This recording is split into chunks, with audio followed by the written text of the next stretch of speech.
help now, according to some of his friends in school. So they go to him with some advice.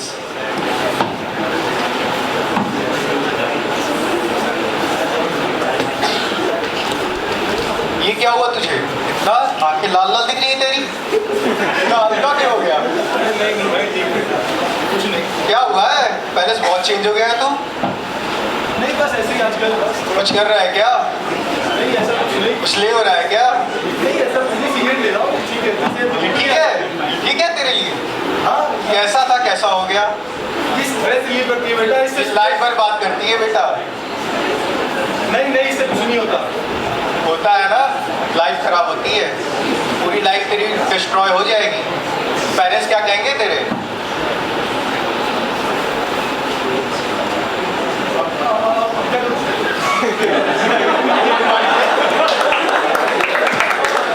मेरी advice है, चल counsellor के पास चलते हैं, वो एडवाइस देगा कैसे ये छूटेगी और क्या क्या है करना है। नहीं नहीं काउंसलर के पास पागल जाते हैं। कौन कहता है पागल जाते हैं?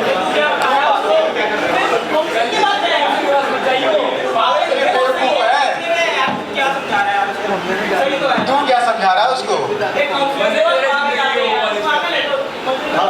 और मजे लेकर जिंदगी बर्बाद करे? और तुझे कैसे पता जिंदगी सवर जाएगी?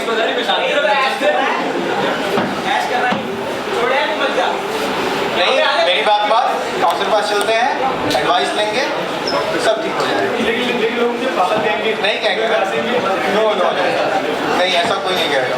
काउंसलर पास आज तो अच्छे लोग जाते हैं, तुमने देखा नहीं है क्या? जो लोग डिप्रेस्ड हो जाते हैं वो लोग भी काउंसलर पास जाते हैं। मेरी बात मम्मी पापा को बता देंगे। नहीं ऐसी कोई बात नहीं, मैं हूं ना तेरे साथ।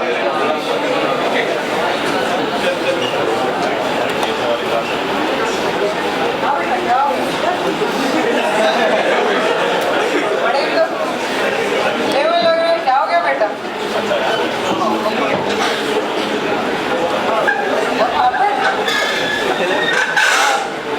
हाँ भाई, मेरे फ्रेंड्स यार क्या हो गया? लड़की उड़की छोड़ के चलेंगे क्या? रोड आप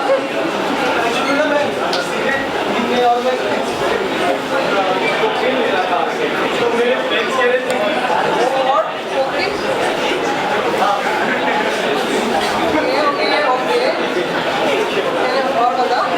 क्या हो गया?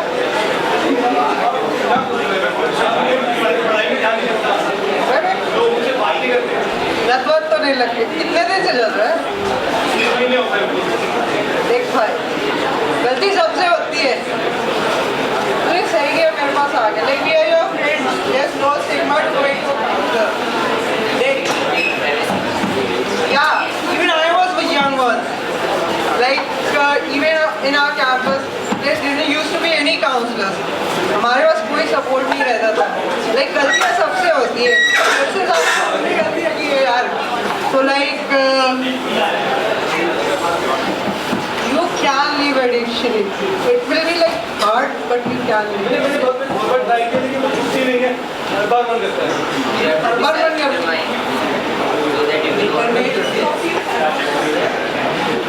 More time you get to try slowly to overcome that. काम ना धीरे धीरे होता है, आते रहना, बस तेरे लिए यही रहना। Thank you sir, thank you so much. Smile कर रहा है ना, बस छूट जाएगा 2-3 दिन में।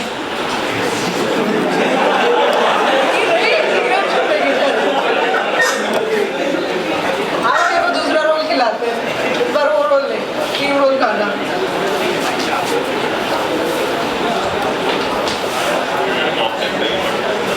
So guys, all that we're trying to convince is drugs are your worst enemies. Never ever try it. If anyone have any type of these problems, then you must consult a counselor or doctor. Thank you.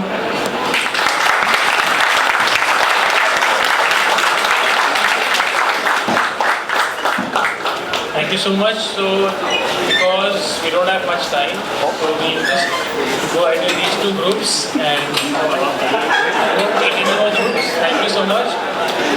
Just to conclude. Okay, so if you can hear me, please raise your hands. thank you for being silent for 5 more minutes. Just to conclude, who all would need counseling? It may be yourself for all these issues that you noted down. It may be your friends. If you see some symptoms in your friend, if you are their real friend, then you would advise them to go to a counselor. So just keep a check on people, and if they need to go to a counselor, refer them to us. Also, even if you don't have a problem, how many of you are perfect here? How many of you are perfect? Have reached the top of the mountain? You are on the peak. How many of you? Even if you don't have a problem, you can come to a counselor for betterment. There is a beautiful field called as positive psychology, which helps you enhance your personality, which helps you become a better person in your life. So it's not only necessary to go to a counselor if you have some problem or problem को solve करने के लिए हमें जाना है. You can go to a counselor for betterment in your life, for improving your personality, for having a better future, and just for betterment in life. So any and everybody is welcome to a counselor, whether you have a problem or not. To conclude this session, like I did this activity with the group upstairs also, you all are very intelligent people. I'm very sure you have cracked a very difficult JEE examination to come here, so आप में बहुत intelligence है. तो आपको मैं एक छोटी सी activity दूँगा, and I'm sure that you will be able to do that activity, because intelligent people are mostly able to do this activity. So please, the activity is, please don't think of a pink elephant. Don't think of a pink elephant with big pink flappy ears, a small pink tail and a long pink trunk. Please do not think of a pink elephant. This is your task. Don't think of that big pink elephant. Do not think of that big pink elephant. What are you thinking about? Pink elephant. Similarly, how many of us have given this advice to our friends कि कोई आपके पास आता है परेशान होके कि please दुखी मत हो? कितने लोगों ने ये बोला अपने फ्रेंड्स को? प्लीज परेशान मत हो, कितने लोगों ने बोला अपने फ्रेंड्स को? प्लीज गुस्सा मत कर, कितने लोगों ने बोला है अपने फ्रेंड्स को? It is similar to saying, don't think of a pink elephant. Please गुस्सा मत हो, please नाराज मत हो, please दुखी मत हो, please pink elephant के बारे में मत सोचो. आपको pink elephant ही दिखेगा, आपको गुस्सा ही आएगा, आपको दुख ही होगा, आपको anxiety ही होगी. So, contrary to the common sense, it is better to seek a professional advice than कि हम अपने दोस्त को और problem में देंगे. Refer to a counselor. Thank you. These are our details. All three of us. We'll meet soon.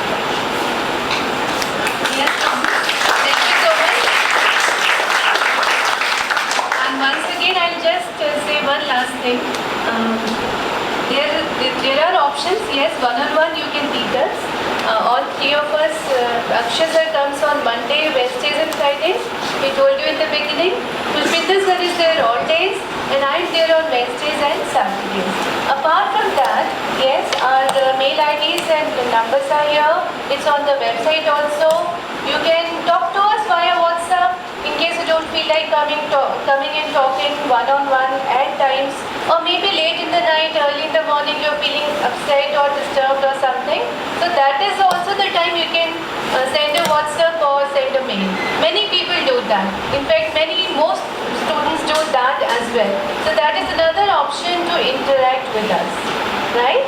So in any way you feel like you want to come yourself, drop in any time or seek an appointment, or you can interact with us via mail and WhatsApp as well. So that is your choice to exercise. And with that, from the counselling cell, all the very best for this semester and the years to come. God bless.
just want to make the same announcement again. If you want to freeze it, you can freeze it today only.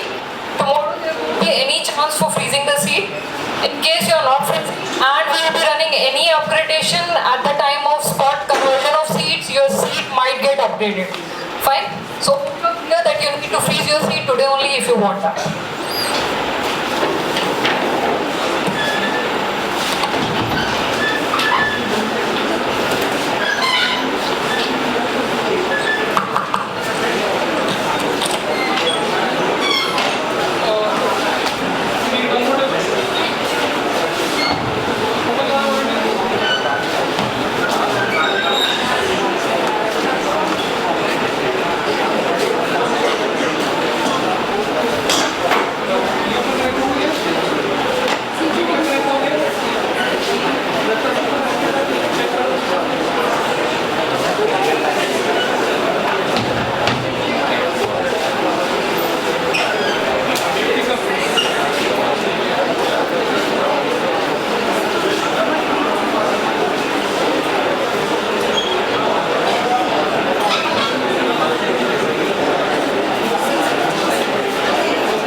next session.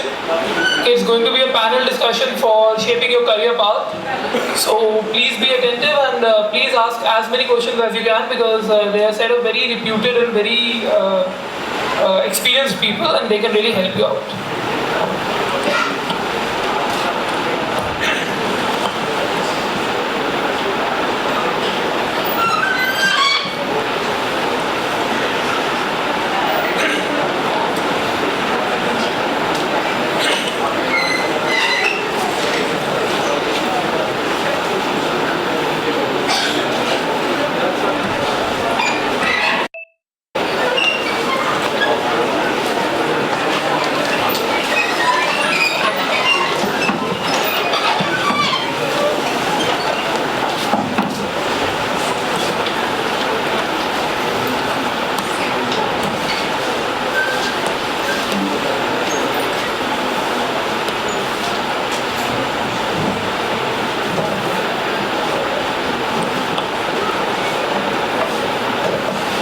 Okay, I think everyone can sit down now.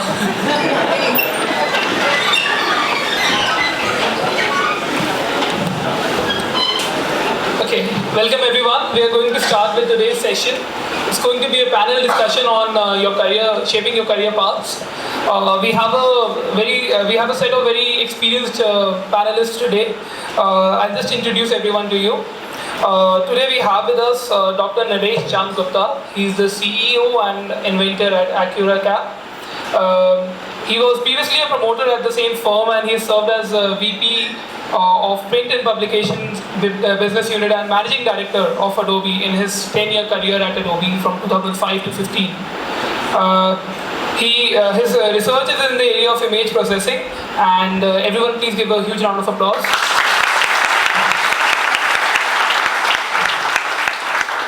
Our next panelist for the day is Mr. R.P. Singh. He's the head of products at Nucleus Software.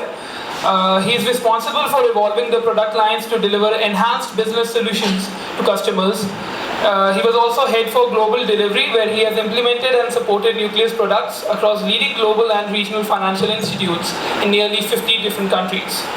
He has specialized in designing, developing, and delivering software solutions for global banking and financial service leaders. A huge round of applause.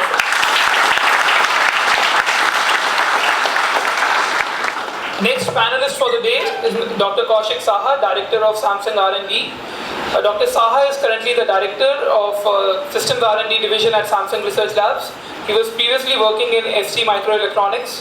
Dr. Saha has obtained his BTech, MTech and PhD from the esteemed Indian Institute of Technology, Delhi.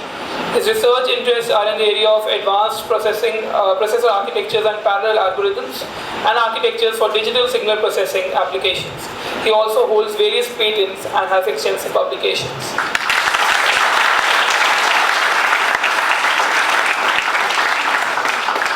Next with us today is Mr. Ankul Lal. He's the founder and CEO of Infosec. Infosec is a leading provider of products and solutions for the global telecom industry, helping next-gen service providers towards cost optimization and revenue management. Ankul sir has received his BTech again from IIT Delhi.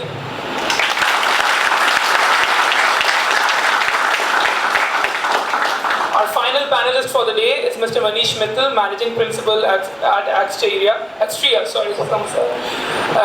He is the Managing Principal and Head of Global Delivery. He is responsible for building Axtria's offshore organization and managing deliverables for global clients. He has more than 20 years of cross-functional experience working as business leader for organizations like Cognizant, Marketrix, etc. His passions lies in building customer-focused, performance-driven delivery organizations. So I'm going to hand over the stage to our panelists now, and you can begin with you, sir.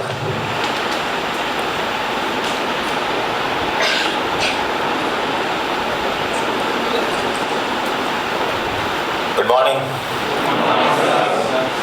Doesn't look like very high energy, right? Morning. Great. So first of all, thanks IIIT Delhi for inviting me. It's always good to be among the brightest of the minds in the country.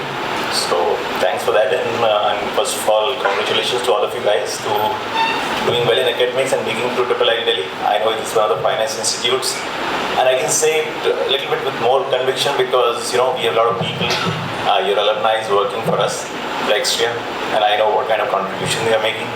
So it's great and amazing.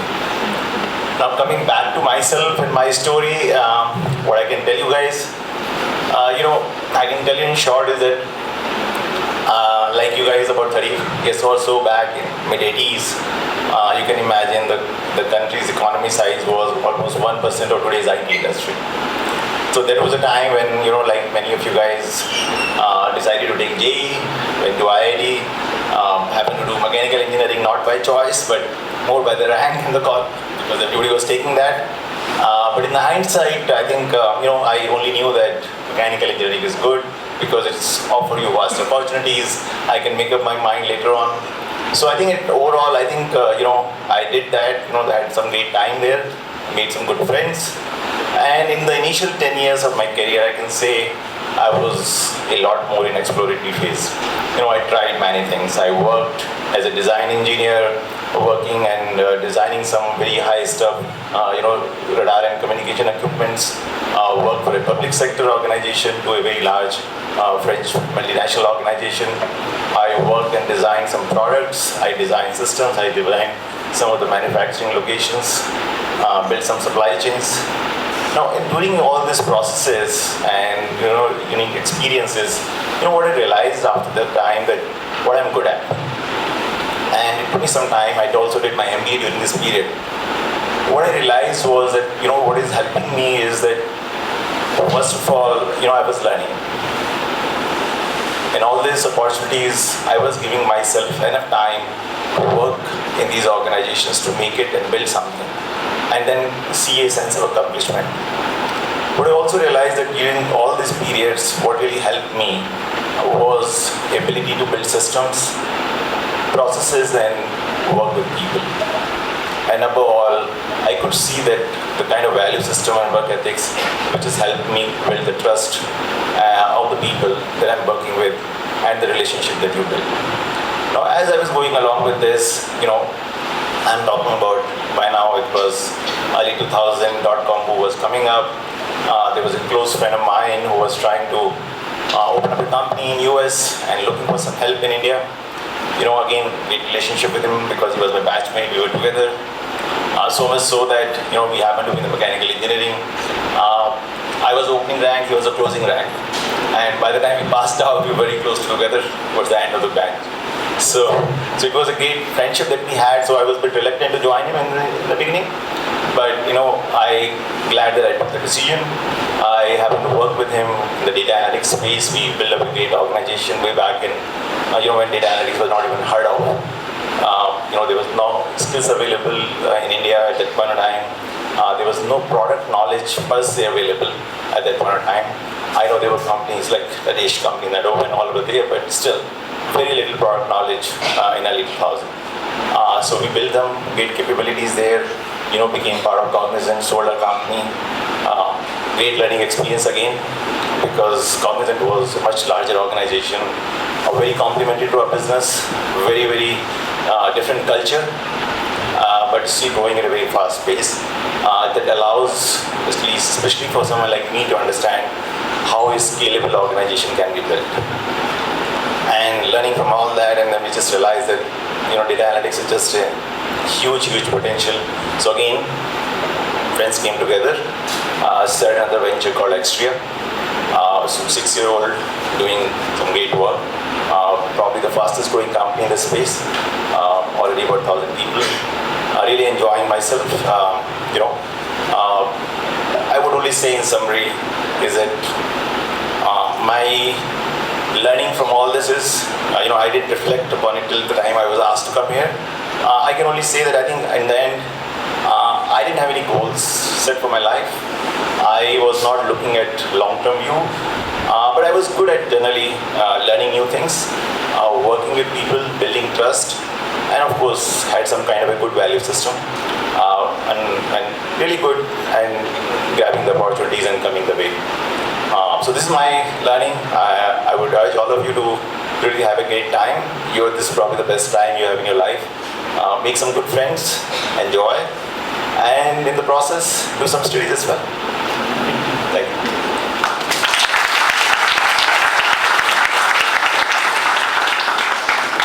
Can I get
Thanks a lot for having me here. It's always a pleasure to interact with the bright minds. And again, congratulations for making it to IIIT. It's one of the finest institutions in India.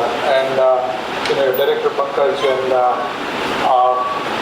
me, we go back a long way. He was at Maryland.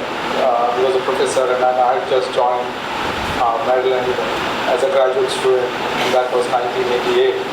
So we have known each other for a long time, and I've seen how he has built this institution up, and it's really an inspiration and a thing of joy to look at how this institution has come up over the last decade or so. So again, congratulations. Let me start my life. I grew up in Lucknow, and I did my schooling from Mahanagar Boys Convent, who kind of know Lucknow a little bit, and that was in 80s. In 84, I took JEE, as he said, that's what everybody does, or it did in those days, and probably still do. And then I got into IIT Kanpur doing computer science.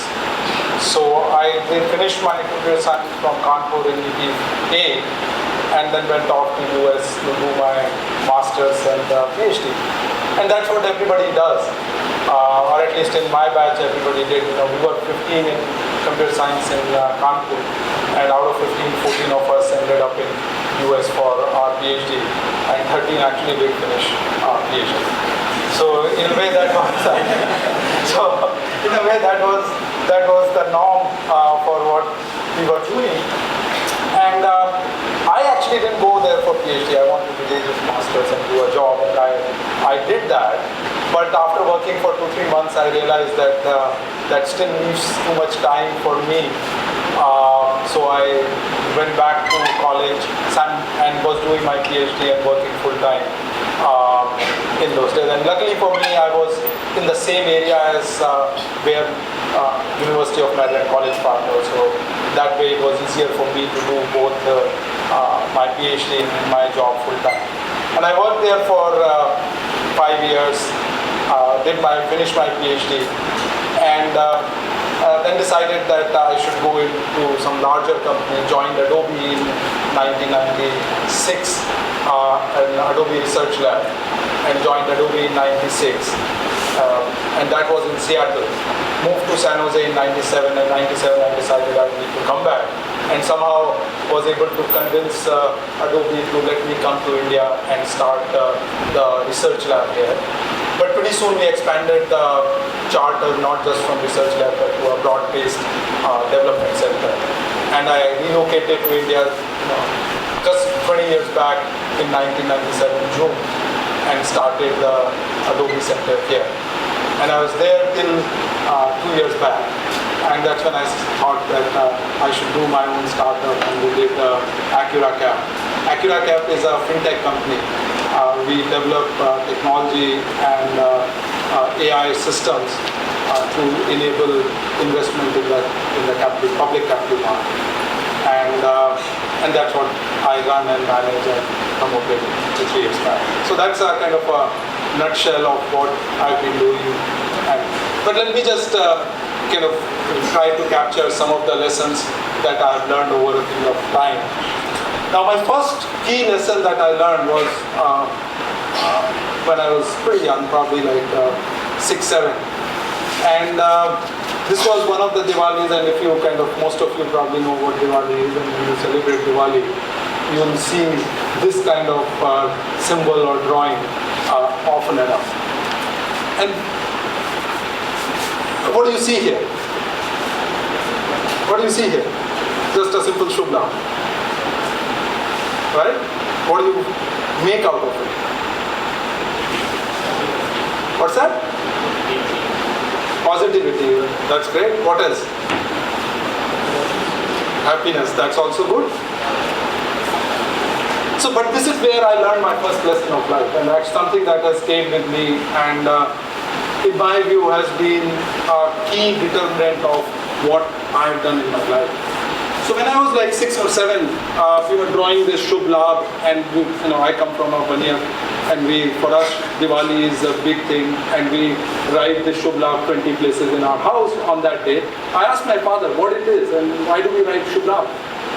He said Shubh Labh really is about Labh is a profit. So as Baniya, we as a businessman, we want to have profit. But profit needs to be Shubh. And Shubh is something that is auspicious both in terms of the methods that have been used to generate the profit. And secondly, auspicious for the society and the broader community. So that was my first lesson, that anything you do, that anything I do for profit should have these two conditions met. First, it should be through the profit, right, auspicious means, and that it should be grouped broadly to the community, not just to me. And that has set my moral compass, and everything that I did beyond that, I've always used this as a metric. I was a fairly I was a bright student, but a very average student. Class 6, 7, 8, I used to hardly study. Actually, in fact, when I went for my 8th board, and in those days there used to be 8th board, I didn't even know where my books were. And that's not a very story which is different from probably many of you, but I literally didn't know where my books were. And in those days we were living in Lucknow, my father was in Delhi. So for the exam, and lucky for me, he actually decided to come there for a week, and he pretty soon realized I knew nothing. So finally, he somehow spent enough time with me in that week to get me through the 8th exam. And one of the reasons I was so bad in studies, and I used to be in a class of 50 in Mahanagar Boys is a good school. I used to be in 10, 15 ranks, not very bright, or bright but not very good. In 8th class I got 62% marks, and one of the things I realized is that I never worked. I'll go to school, come home, and even in school were playing all the time. When I would come home, that was it for studies. It was play. And my father just said one thing after my 8th result. It's pretty disappointing. I don't know what you will do of your life. And that's when something clicked in me, and I said, let me start to study. And I started, and my father again gave me a simple quote, which is, he said, before you go to school, study what is being taught. Then you will, second time you will see that it's in the class. Come back and spend 2 hours and just revise everything that you have been taught. If you do that consistently, believe me, you'll do fairly well when the exams comes. And I did that. And what I realized is when I worked hard,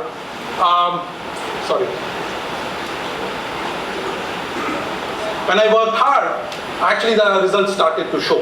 And it showed to the extent that I got into IIT, got computer science, and various other things, good things that happened was because I worked hard. And over the years I have realized that I have met a lot of successful people, but I have not met a single successful people who didn't work hard. We look at Virat Kohli, we look at Shah Rukh Khan, we look at Amitabh Bachchan, and we see the success.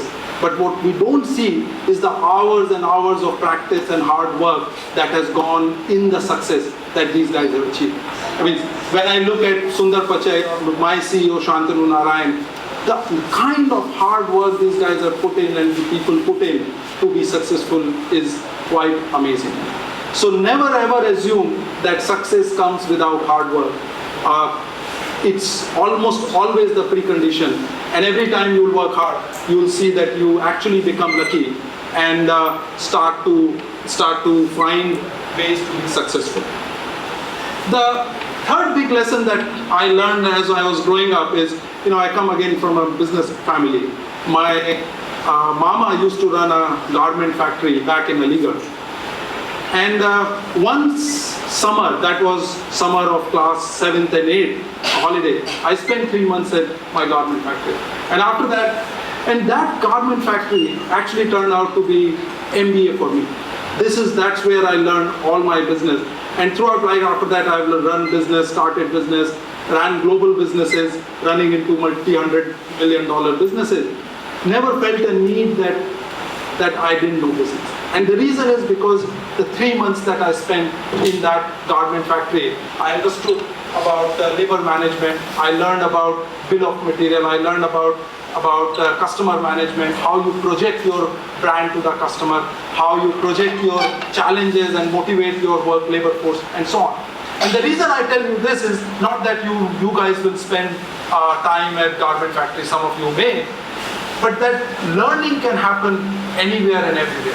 And we are in an era where learning will be almost continuous and throughout your life. So keep your eyes and ears open. You never know where you will learn your next lesson that might redefine what you are and what your life will be. It may happen in a cricket field, it may happen in a library, it may happen in a garment factory, it may happen at your home, and it definitely will happen in the classrooms that you attend. And so the learning will be continuous for your life. It's not just about learning in classroom and school. It's learning from the life itself. And there will be some periods and some places where the learning will be fairly intense and concentrated. Keep your eyes open.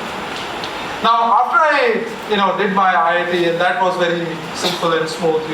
Once you get in, you have to be very bad to not get out. So we managed to get out. Went to Maryland.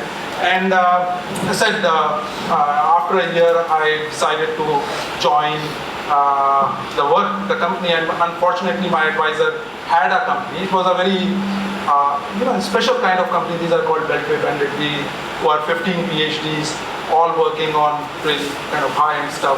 I worked on Mars. Some of the things that we did might actually be in that software. We worked on satellite tracking, we worked on Star War programs at this company because it was all funded by US Defense. And then I did my PhD. I ended up at Adobe in 1996, as I told you. During all this period, while I was working in US, I always had this desire to come back to India and start something here. And I kept looking at the opportunity, and actually in 1992, when the first browser came, we thought that we could do it in India. Unfortunately, internet wasn't available in 92 in India, so couldn't do it. Went to Adobe, and I actually got an opportunity to start another research lab for Samsung in Princeton. I wanted to join that. Adobe asked me, is there something that you want to do at Adobe? And this was like a year after I had joined Adobe. And for whatever, I don't know where this desire came from, and I just blurted out, okay, let me go to India and let me start the research lab. Fortunately for me, my boss used to be very close to our CEO. They had actually worked together for a long time. He immediately went to the CEO and said, okay, just wait for a day, I'll come back. And that was 27th of February 1997. And 28th, he comes back, tells me prepare for a board presentation in 3 days and present your plan on how you're going to set up this research lab in India and the development center. And then, so the key lessons for me from there have been, the opportunity will knock on your door. You have to be able to recognize it and keep trying. So one of the things I did was over this 5-year period that I was in US working and doing research, I kept looking for opportunity to come back to India for whatever it was worth. That was my desire to come back to India and start something here. And I would have tried at least 15 different things. I used to go to Indian American UBIC meetings and see if there is somebody who will fund me to come to India and start. And you keep knocking and ultimately you succeed. When people talk about luck, it's not luck. It's that you have knocked on enough doors and one of the door was right door through which you could walk in. And for me, knocking on Adobe's door and asking them if they will support me in setting up this center in India was that. So that will, in a way, taking initiative, going out and trying for what you want to do is something that will help you throughout your life. The other thing that I have learned in my life is taking risks. At Adobe 15 years, 20 years I ran that whole operation and we grew from 0 to whatever 5,000 people. Leaving Adobe was a huge risk for me, right? For somebody who was running such a large center, I was running one of the three, almost 1/3 of Adobe. To get out and then take a risk and say, no, I want to now go and create a startup and create a company in a space that I actually had no relationship with. I'm a technologist. I'm now in finance, even though I'm developing a technology, but it's in a very different domain. But if you don't take risks, if you don't go out and say, let me try something different, you don't realize your potential. You can be safe and achieve something, but to realize your full potential, you have to be willing to take risk. It was a risk for me when I decided to come back from US to India. Silicon Valley, you are in one of the largest, best software company as a researcher. You can actually do fairly well. Come to India and take risk of starting something from scratch, where you almost had to wipe the floor, was a risk. Leaving Adobe is a risk, but in my mind, nothing is achieved without taking that risk. The other thing that I learned is, while you have to take risks and you have to do different things, you have to also think big. And the two examples that I look up to is really Elon Musk, and I'm sure many of you kind of have heard of him, not a lot of you. I look at the Hyperloop and say, the level that the guy thinks, right? Or the SpaceX program. Look at what he's thinking. He's thinking about going to Mars, going beyond Mars, taking people and 20 years landing people on Mars and bringing people back. That's the level of thinking when you achieve great things. In a way, when I started Adobe in India, I always had this thinking that within a decade, we'll have 50% of Adobe's code engineering in India. In a way, I was, now I look back and say I was not thinking big enough. Because once I achieved that goal, where 50% of Adobe's engineering and product development was India, I didn't know where else to take that center. So think big, because when you achieve success, it's the thinking big that will keep you motivated and going. The other thing that I look back and see what I've done right is always been, or I always tried to be on the right side of technology. When I came back to India in '97, offshoring, doing development in India, doing research in India was just starting. That's the time when Indian IT industry was probably less than $2 billion, $3 billion, or even less. Infosys used to be a $60 million company the year that I landed in India. And then we saw this huge ramp up of the IT industry because we were on the right side of technology. You can be on the wrong side of technology. There are many technologies which are dying technology. If I look at PC industry, it's kind of slowly declining. The mobile industry is slowly. But if you're on the right side of technology, you will see that the opportunities get created and new opportunities come. You're managing growth rather than managing the downturn. So if you are on the right side, interesting things can happen. And I thought about what are the key interesting technologies that I see the trends that you guys should think about. Now, I'm going to be kind of fairly speculative here and try to project where I see some of these technologies go. So if I look at transportation, I think it's going to go through a massive change over the next 5 to 10 years. What's happening with Uber, what's happening with autonomous vehicle. Once these merge, you will see and that experiment is already starting to happen, where 20 years from now, the chance that you'll have a human driver or human driver will be categorized as a risk category is fairly high. And again, this is a future that's getting created, and you, as being at one of the finest institutions, have the great opportunity to create that future. I think the machine learning, and that's something again more automation, machine learning, you'll keep hearing over these years. It's redefining how we will live and grow. And it's changing almost every field that we look at. Now keep in mind, machine learning is not new. People will show it as something that's happening now. It's been happening since 1960. And every 10 years, some breakthrough happens and people look at it, oh wow. In 1997, it was the software program that beat Gary Kasparov. In 2017 or 16, it's the software program that beat the both world champion. So every 10 years, I've been tracking it for now 30 years, something great happens and people notice it. But it's been an ongoing process.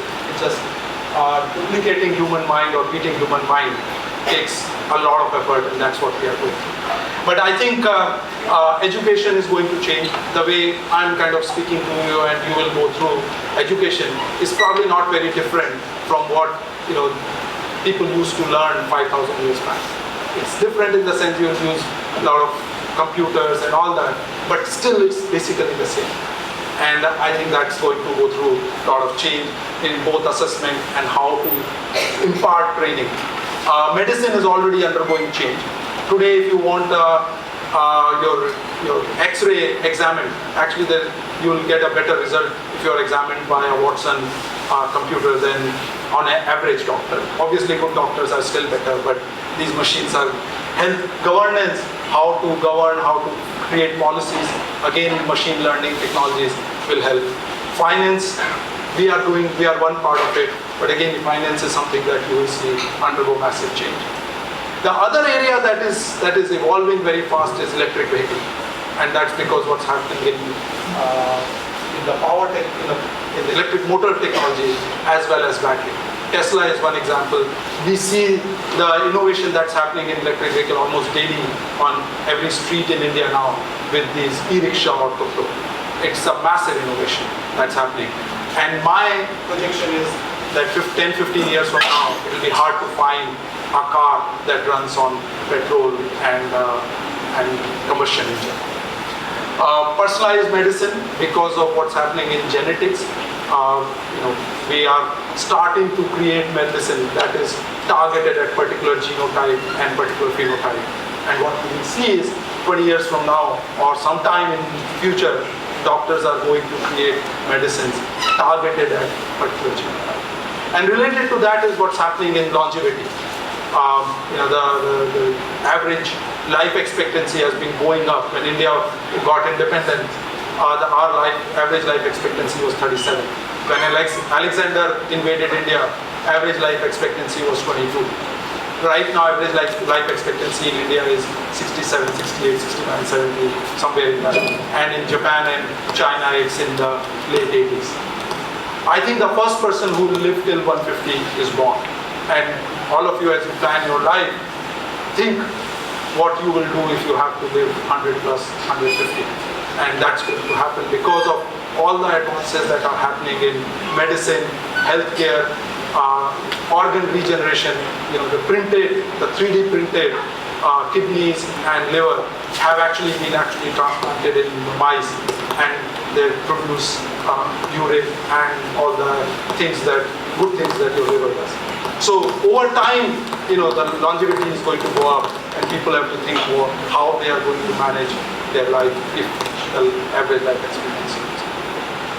And the last one, I think, is what again you guys will see in your lifetime is space travel.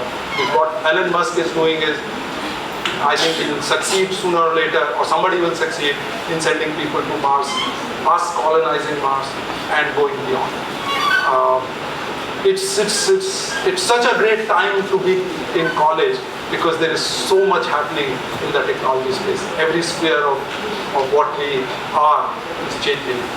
And it's an opportunity for all of you to paint the canvas that's in front of you. Again, good luck. Thank you.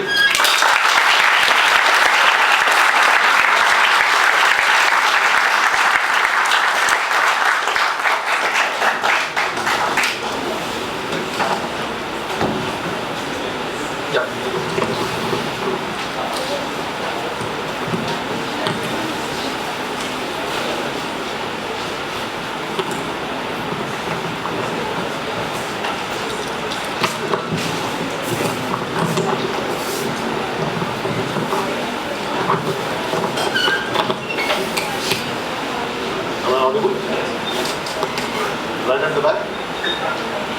What?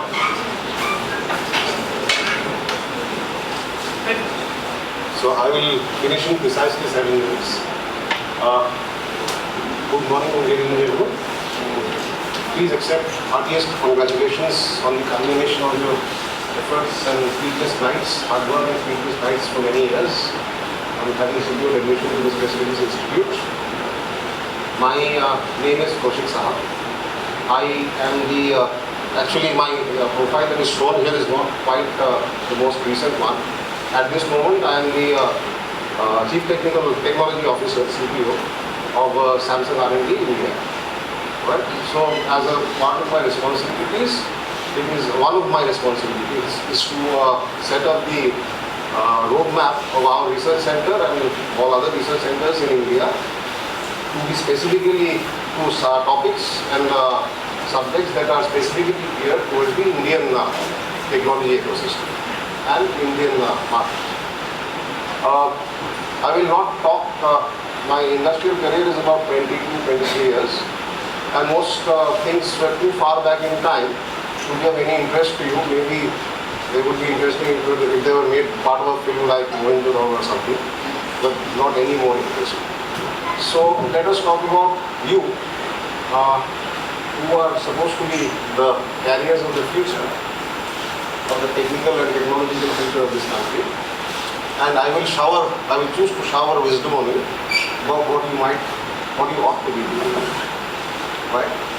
So one of the things that I can tell you from my past is that when I was a student in third year in IIT-D,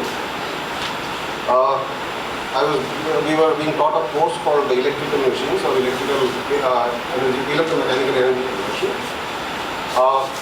As a part of this, we were taken on an industrial tour of a facility, of a factory, which was doing large transformers, manufacturing large transformers of ratings up to 5 megawatts. So these are the transformers you typically see in substations in colonies, residential colonies. So there was one of my classmates asked the supervising engineer over there, precisely the question that, sir, how much of what you studied in your class, in undergrad class, is actually useful to you?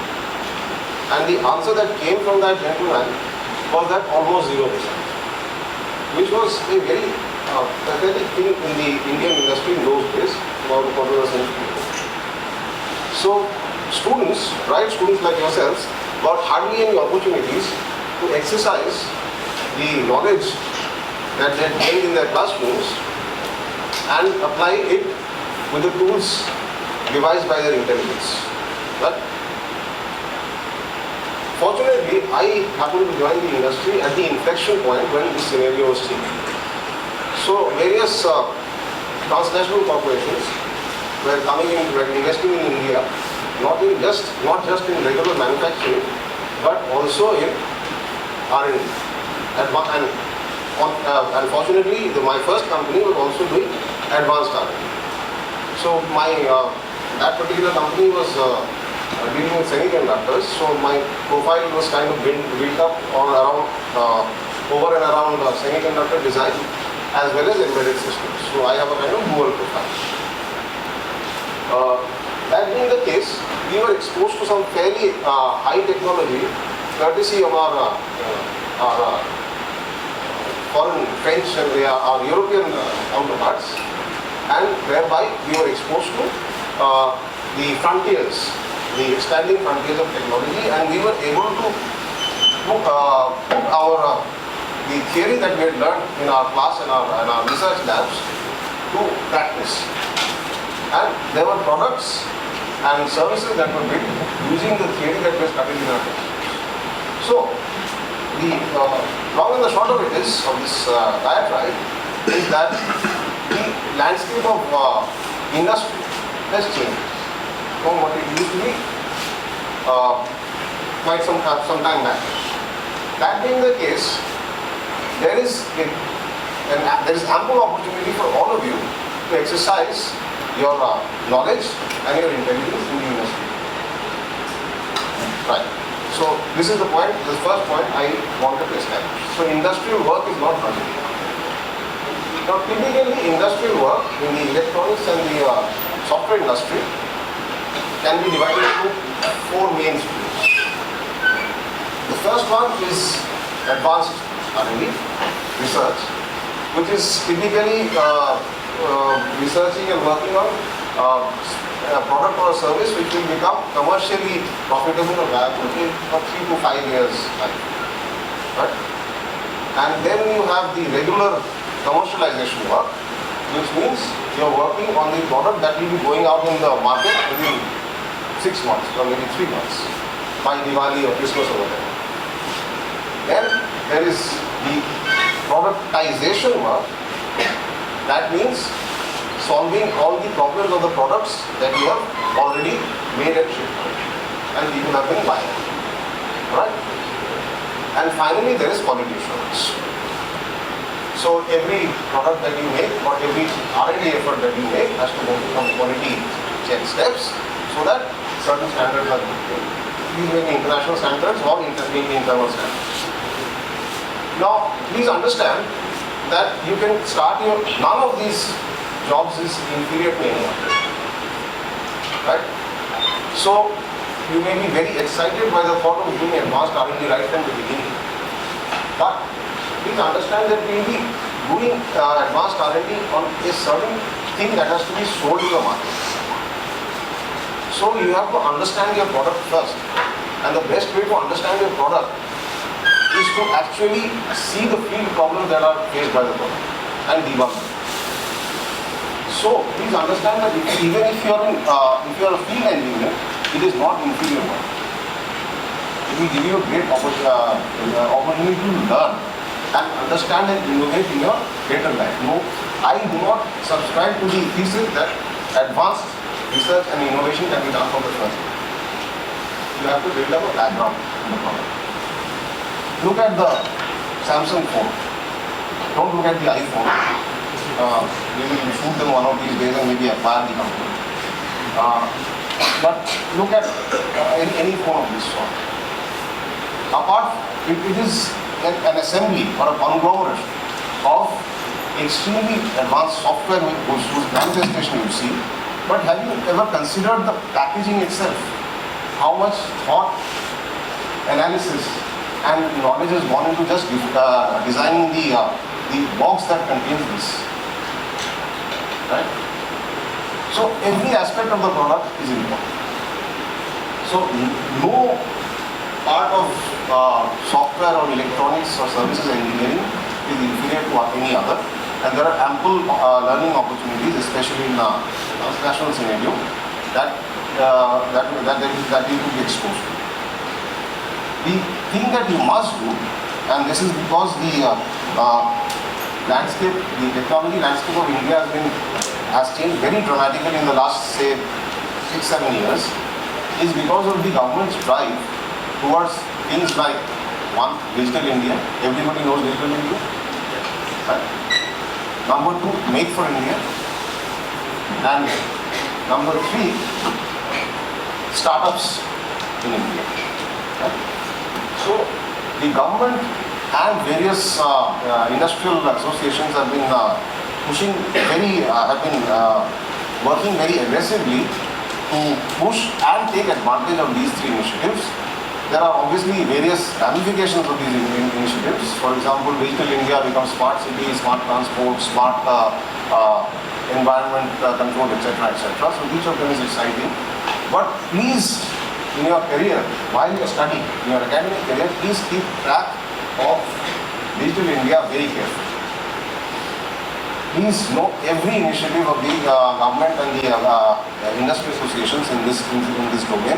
And I am fairly sure that pretty much every one of you will find some opportunity to innovate in some nook or corner.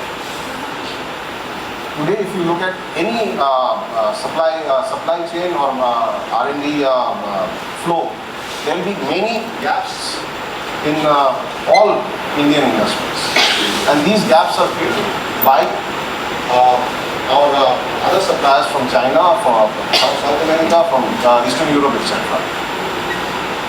We have to fill up these gaps to have ownership of an entire product or an entire service. At this moment, unfortunately, our capabilities and competences are limited to writing applications. That is all that we do, even in the startups. They may be in very cutting edge areas like machine learning, etc. But we have limited expertise in the design of a platform. We have limited expertise in the energy management of a platform. And I can show you various other areas where we have limited expertise. For example, we can do precious metal in manufacturing.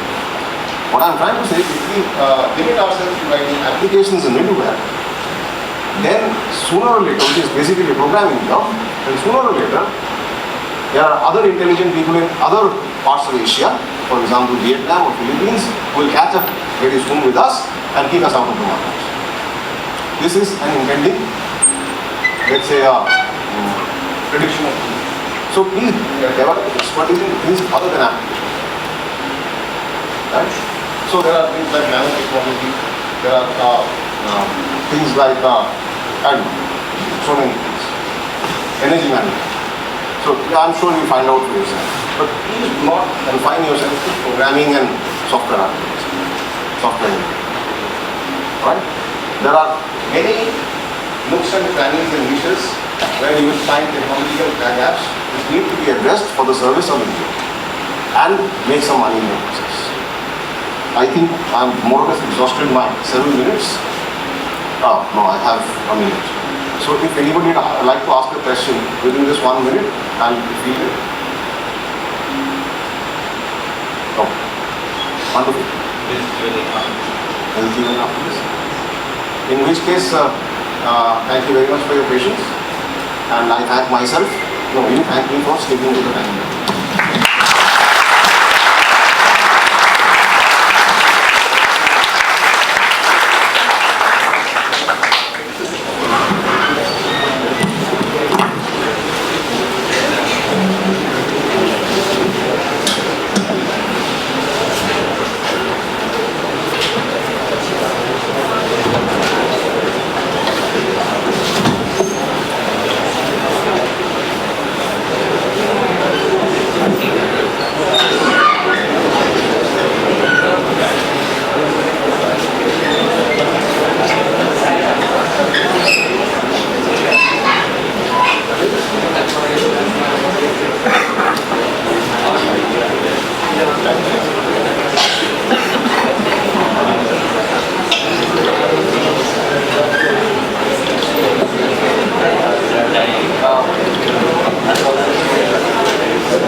it's really nice to be here.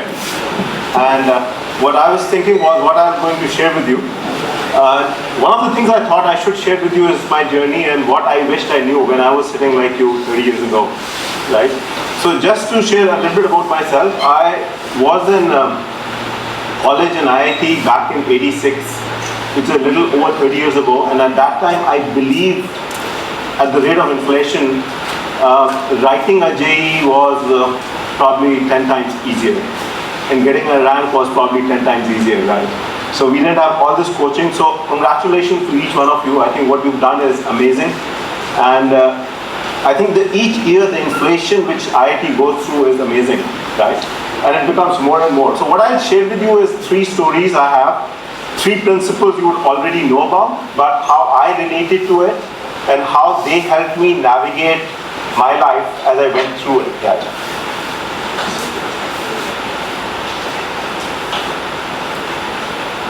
So first I wanted to talk to you about belief in my strengths.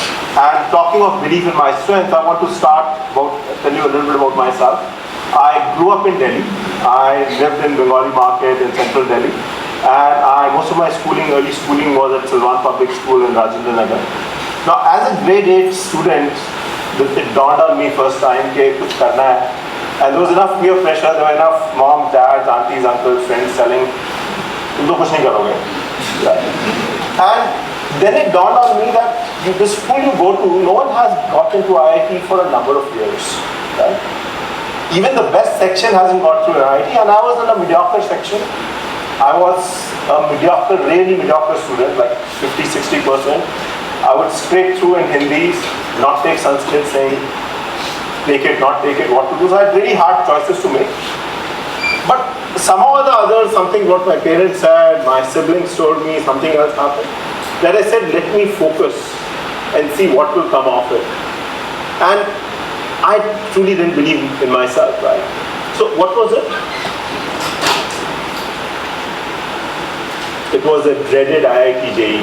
It was really a dreaded one, right? But I applied myself. I applied myself for 4 years, and as a result, I was able to get it.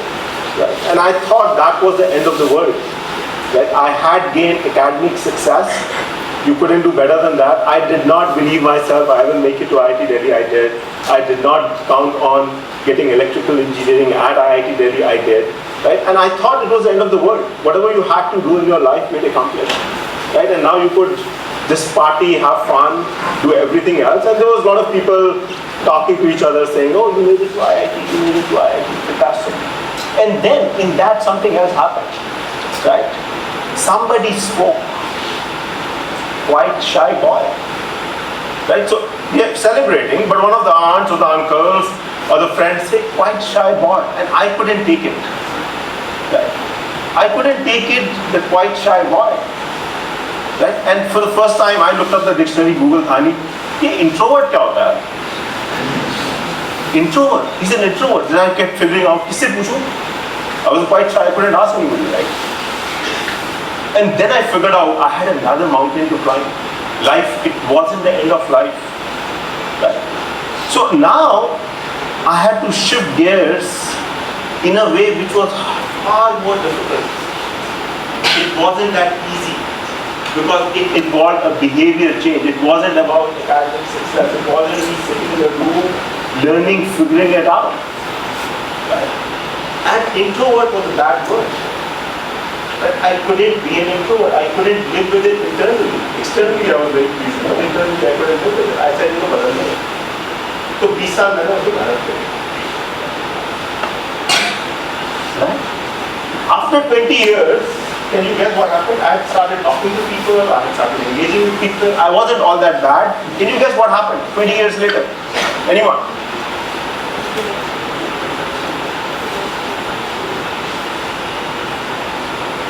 Scientists came in, research came in, some nice looking TED Talks came in, articles came in, and what did they say?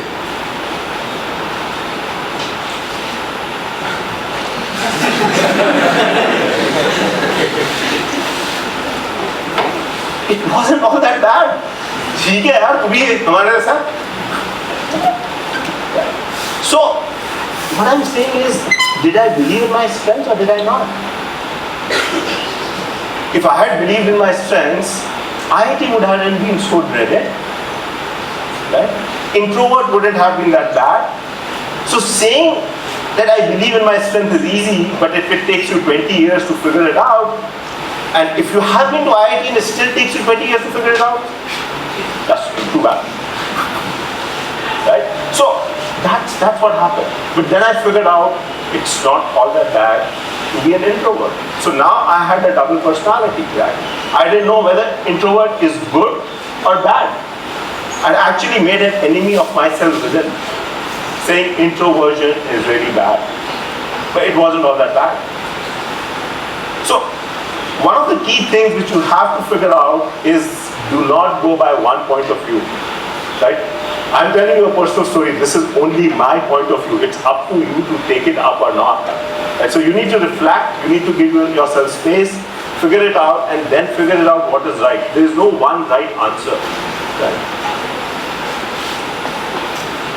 And do not try extra hard to overcome your weakness. One of the things I got used to back from standard 8 was trying extra hard. अब IIT में घुसना है तो मेहनत करनी है. Right? And I'm sure a lot of you people would have kind of given up a lot of things last few years working on this part. The second message I wanted to give you on this slide was, it's not all about academics. There is life beyond academics. Right? So like Naresh earlier talked about, एक बार घुस गए तो निकल तो जाएंगे, but so घुस गए आप लोग निकल तो जाओगे. But what else you do with your life is far more important, and academics is left to the books for a lot of the people. So that's the second thing which I wanted to kind of bring out. Now the other issue, which is even harder, which some of you can't read there, is if you do not believe in yourself, but you expect others to believe in you. Parents, friends, teachers, to believe Manira. So it becomes even harder. So believe in yourself is sometimes not easy, but you need to constantly work at it, you need to focus, you need to figure it out what's the right thing for yourself at that time, and sometime later it could be a different right thing. Right? So work on it, figure it out, and then focus and move forward. I'll take you to another example. So the second point I wanted to go to is be responsive to change. We see a lot of change around us, right? And change is creating things which is harder, right? I'll share with you a few things on the next slide. This is one thing which has made life for you much harder than it was for us in our time. So this is me, this is each of you. And this is the life around yourself.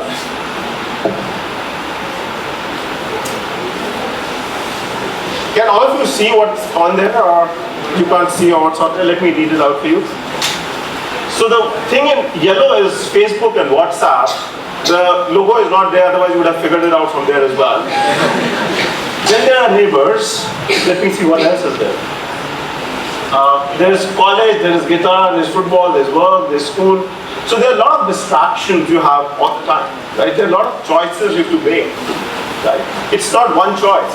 I'm really surprised I don't see WhatsApp on in this room. By now, 1 hour, WhatsApp should be widely on. All of you should be on WhatsApp by now, or Facebook, or whatever is your favorite tool, right? So there's so much happening. How do you decide what you will do? And when you do a change, how do you adapt to that change? What is the most important thing for you? Right? Do you do Facebook or do you do WhatsApp? That itself is a big choice for a lot of you. Right? And there'll be a lot of new tools now. Right? You go to class or do you do something else? Do you wake up early or do you wake up late? Right? So how will you respond to change? You need time to think, figure it out, and then move forward. But be responsive to change is becoming increasingly important because the pace of change is increasing. And I'll share with you a few stories for myself so that you can get a sense how I did it. Okay, now each of these networks behave very differently.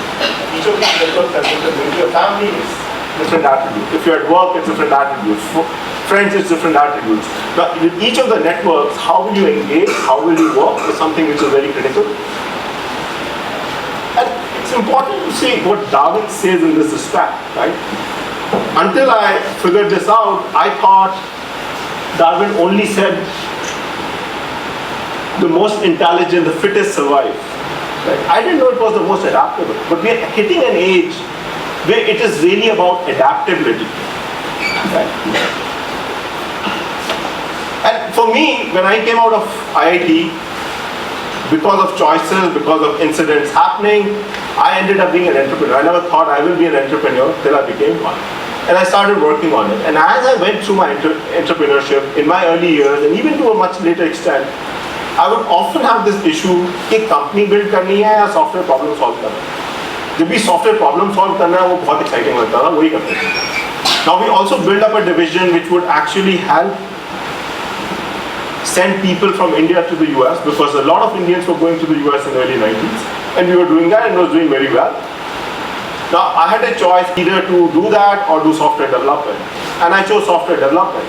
Now I didn't think about creating a business. If I had figured it out, I would have got somebody else to do that part and continue to pursue my passion of software development. But I did not do that, right? Because I was kind of still thinking that एक ही चीज हो सकती है.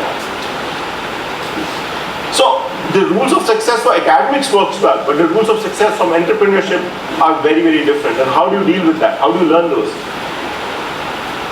So for the next 21 years, I was living in a body of an entrepreneur, right? And actually soul was a professional. So how do you give off one of the networks so that you can really, really focus on the other thing is an important choice to make. And it's hard. Making that choice is very hard. Living that choice is even harder. So role is lying in creating business, and I was actually more focused on software development, and that had actually become a weakness. So when you have limited time, need for focus is very, very critical. And living that is the issue of change. So I will bring you now to my third point and the third story. Making mistakes is all right. All of us make mistakes. Right? Are we ready to make mistakes? Can we learn from it? Right? And when we talk of making mistakes, think of making mistakes beyond the academic. And one of the incidents I had in this regard, I'm going to share with you. I was one of those people who had always right. Right was essential. Right? And then what happened, we had an organization meeting in our office. We had about 100 people, and it was a hall like this. We were sitting and talking. And then one of the people came back and we said, do you have any questions? And they came back and said, why do you have sudden mood shifts? Amongst the 100 people, this guy came back and he said, why do you have these sudden mood shifts? Sometimes you're speaking very well and then you become very angry with us. Why does that happen? But this really took me off. I already had mood shifts. And now this guy comes and asks me, in a forum like this, saying, why do you have sudden mood shifts? So what did I have to do? I made it enough. Either I could go back and say, I will talk to you later, or I could go back and say, no, defend, I'm fine, this is not right, I will look into it. But I chose something else. I went back and said, I agree, I accept. I accept I have that, and let's work towards fixing that. And we actually did that. As soon as I accepted, he definitely became a hero. But so did I, because I could change. I could make that change happen. But ability to admit fault, ability to listen, ability to acknowledge is so difficult. And it's so difficult because our mind is so fragmented. We're constantly thinking of doing something A, B, C, D, E. So I think the point I wanted to make to you is, A, accept fault, accept change. But even more important, focus. Focus on something for a period of time, and then move on to the next thing. And when you do move on to the next thing, do say clean goodbye to the first element. Right? So you accept mistakes, the world changes around you. So I just want to conclude by sharing these three takeaways. And what I really wish is, in IIT or in IIIT, they will teach you this.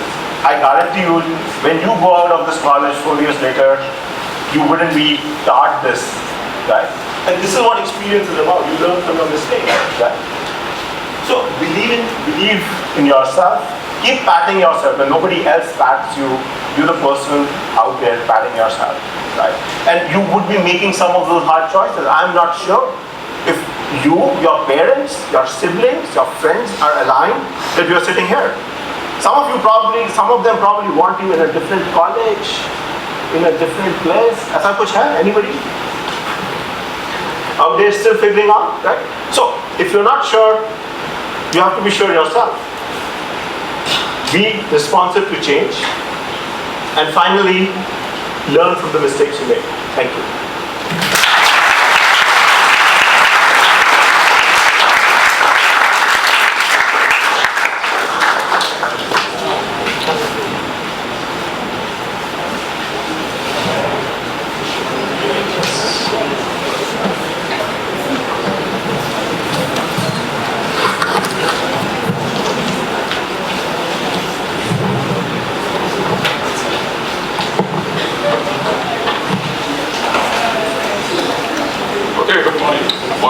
Already afternoon. I don't have a presentation, but I'm going to stand up because my smart watch told me I've been sitting for 1 hour 2 minutes, I better stretch. And it happens to be a Samsung Gear, and sir has made it, and I better listen to the voice. Anyway, thank you very much for having me here, and congratulations to all of you to be right here. And I can assure you that we've also had first-hand experience, and in fact, we just picked up 8 of your alumni just last week, and I went extremely delighted after the chat that we had with the youngsters. So I'm sure you're going to be grooming and groomed well. Begin with, I must mention that I'm probably the most uneducated person around. Probably just a little more educated than all of them. But it's going to change in 4 years. Anyway, I grew up in an army family, a Fauji family. How many Fauji family members here? So it's amazing because in my time we didn't study and we couldn't have been here. So I'm glad that the army kids are doing better than us. So the only belief I had was I got to join the army. And I was extremely clear. I think people say people don't know what to do. I was very clear that I've got to be in the forces. But these dumb idiots actually kicked me out because of a medical issue. And I was completely devastated. I didn't know what to do. Just out of 12th and partly very happy. फौज में जाएंगे, कोई college नहीं, कोई कुछ नहीं, just as है. But life took such a great turn, and I didn't know what to do. Engineering was already gone, and in my years you didn't drop years to, it would be sacrilege to drop a year and try it next year. No. So I talked around with my friends and everyone said, SRCC Bantu hai, eco honors kar le, you'll be a cool cat. Sounded very good. I joined economics from DU, and I had the most disastrous 3 years of my life. I don't know what they taught. I did manage to get through, so I really tell you, if you get in, you'll get out, that's for sure. And I didn't know what was next. And in fact, I buttoned here, there, and I finally dropped a year. Till, in fact, very few people know, but I tried to actually sell TVs for 20 days. And in about 20 days, I realized that ये तो अपने बस की बात. And that's when I actually took on just a programming course. It was a 1-year programming course. They were teaching COBOL, etc., etc. So I said, "Chalo, ye try kar." I must tell you that, even the first week I realized, yaar, ye badi si cheez. And that helped me move forward. But one thing before this, because it's kind of linked, I think one of the things that happened in my earlier life was my dad was a Fauji, but heart on heart, just like the Banyas, we are who are Tarkhans. How many know what Tarkhans are? Good. The Tarkhans are carpenters by sect. So my dad's hobby used to be to do carpentry. We used to, in all our homes, and we used to shift every 2 years, all the cupboards, all the tables, everything we used to build up. And every time I was the guy who would be said, Randa maar, to Randa maar.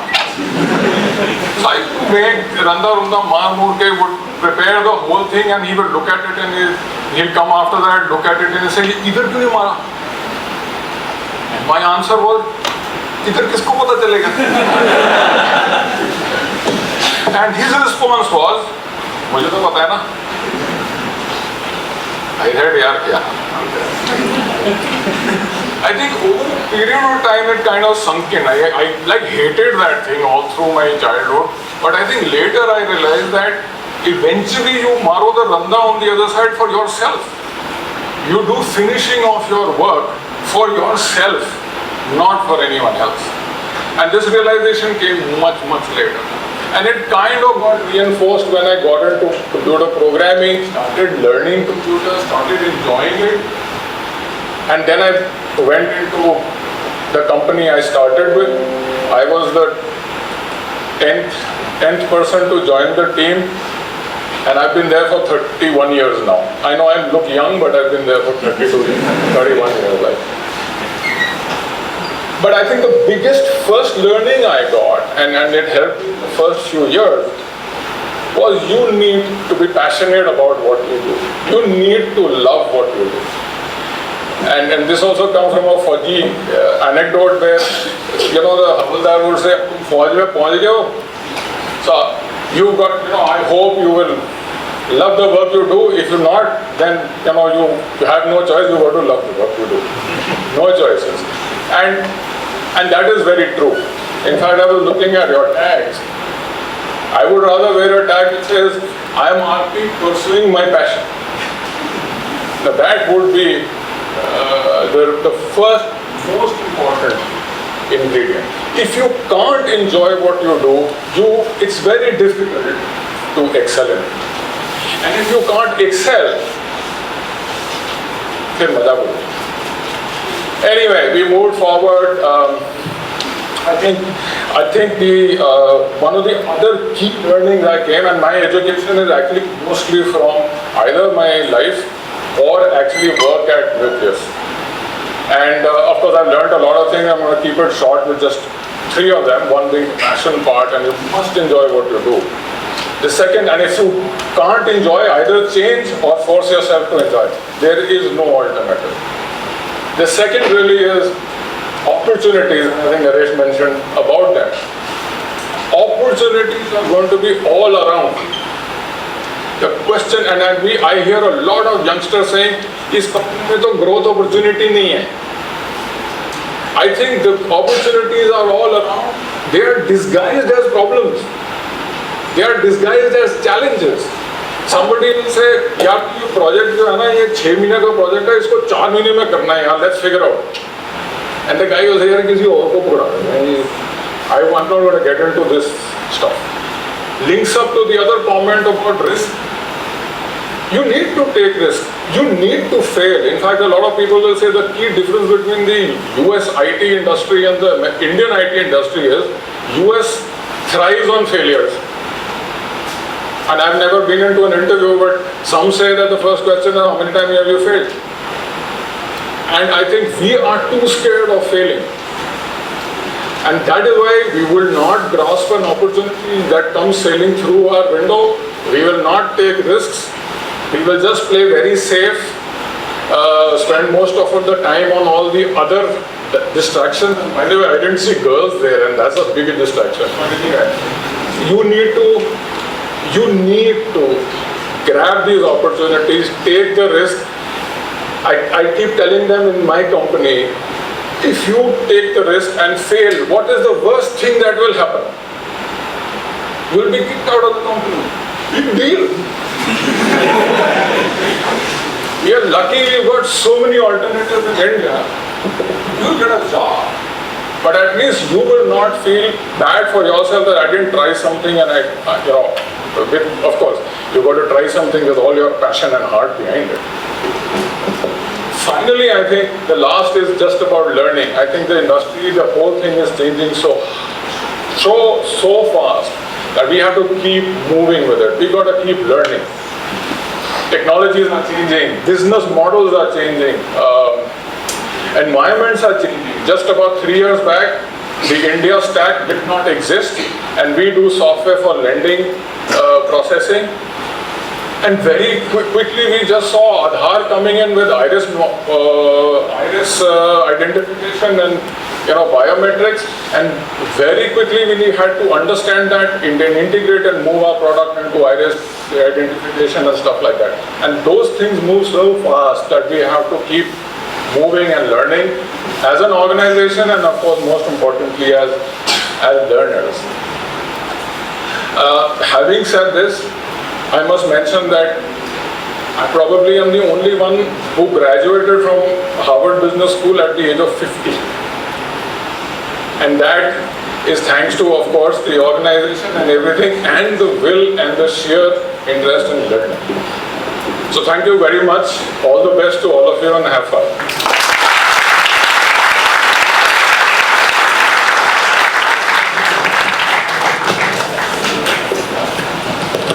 Now begin with the Q&A session. All of you are requested to ask all your doubts. We'll be answering them. Anyone has a question? No questions at all.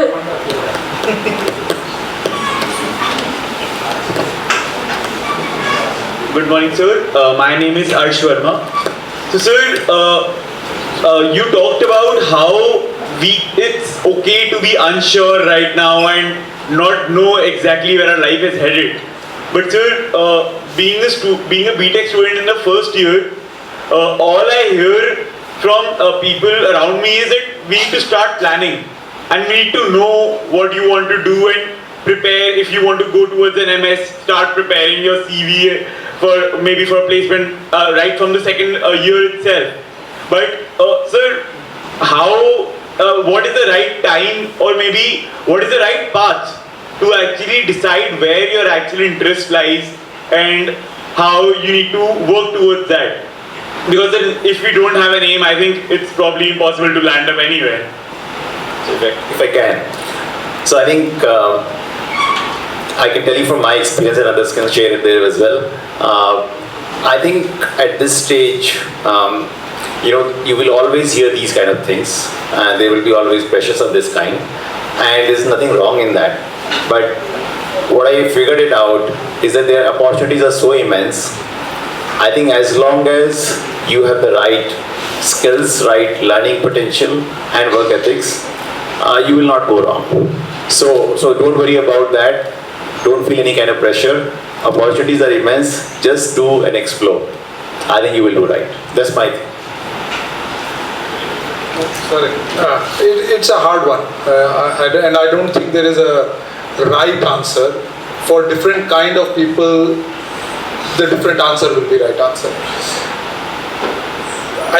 So in your life, generally, you'll go through two phases.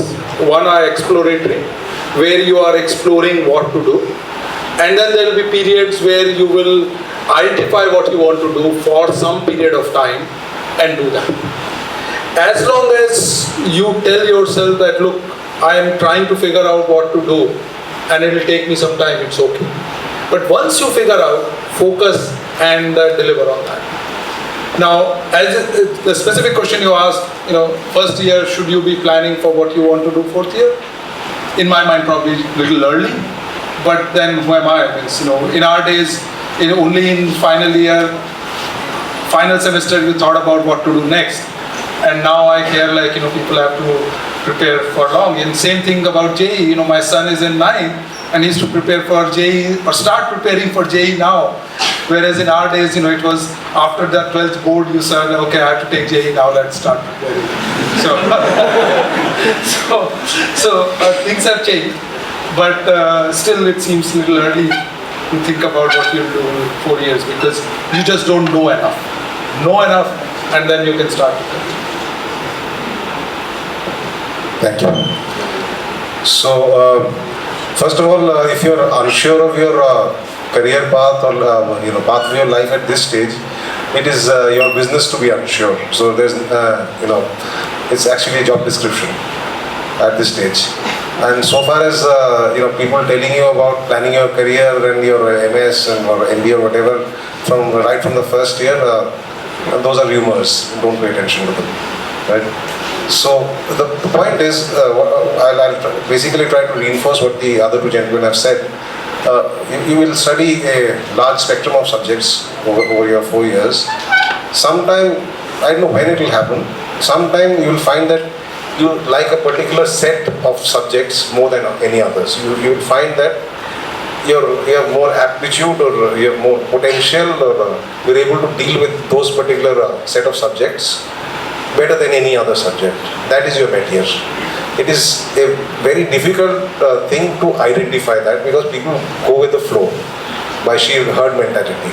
So most of you will be going for some kind of programming course or something like that, and you'll be doing a lot of data structures and algorithms. The problem is that may not be where your potential lies. So try not to follow the herd. And then maybe you'll find your true path. That is the only generic advice that I'll give you. The remaining, of course, you'll have to work out for yourself.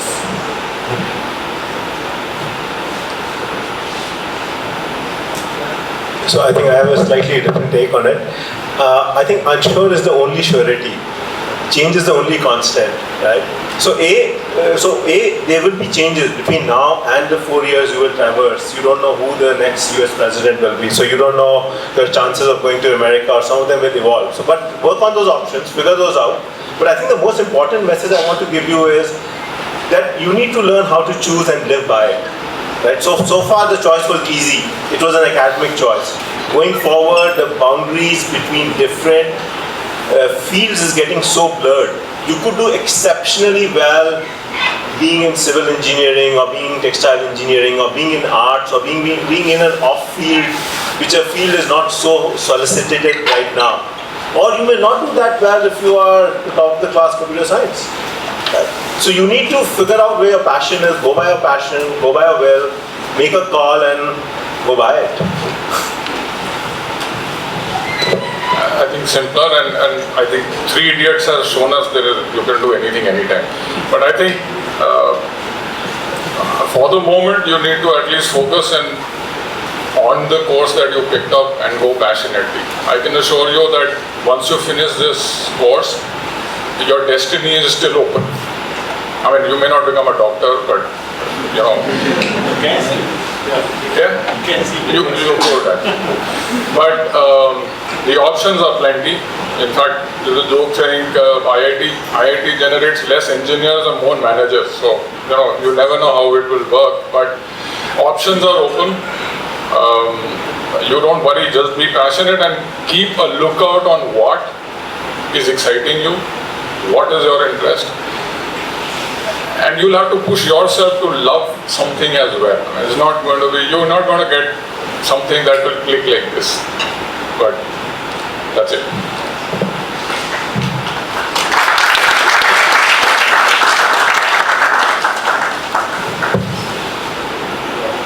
Sir, I got two questions. How does artificial intelligence affect the industry? Because we got codes, making codes. So as such, we don't in the coming time, we don't need that much of coders. And the second question is, how do each one of you get with work politics? Right? Of course, you are in a company, you're working for the company, and how do you get with it?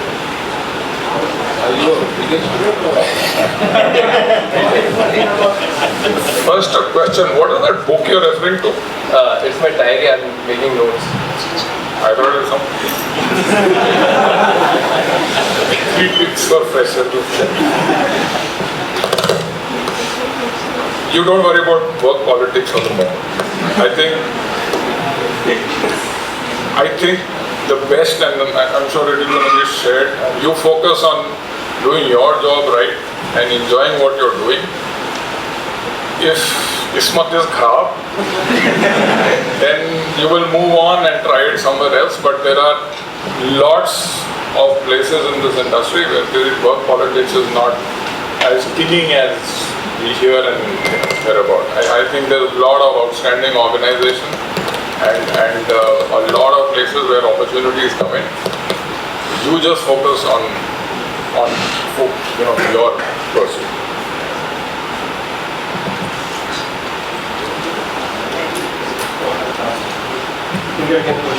So, machine learning.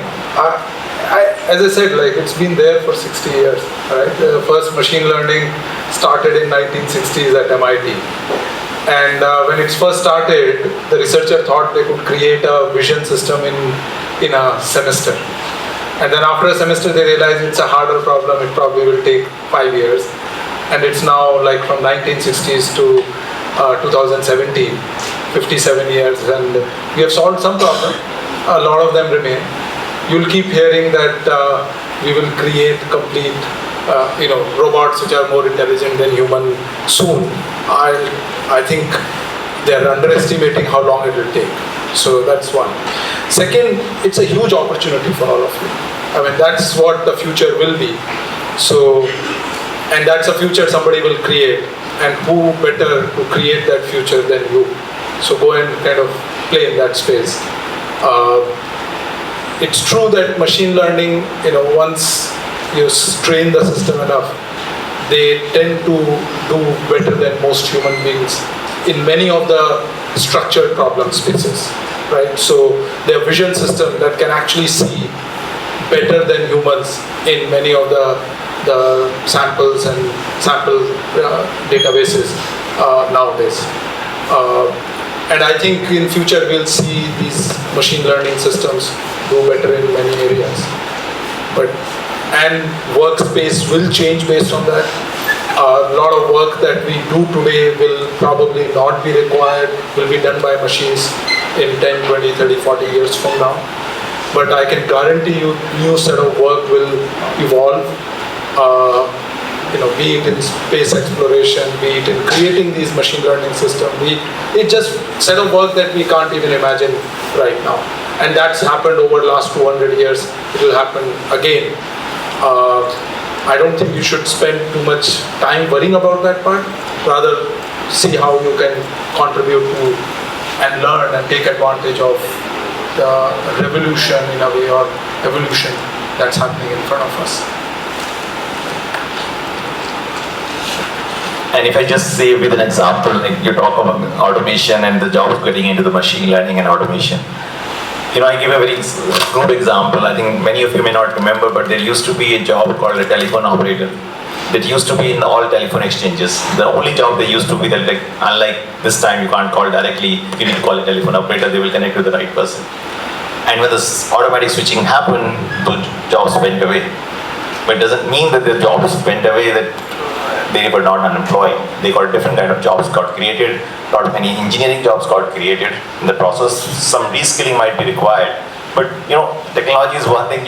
Like in human race, we keep evolving, and in the process, creating more problems and then solving those problems. So I think keep learning, keep acquiring new skills, and in the process, you will solve these problems. So you will not have these issues. And also, like, if there is no job, that's not a bad thing.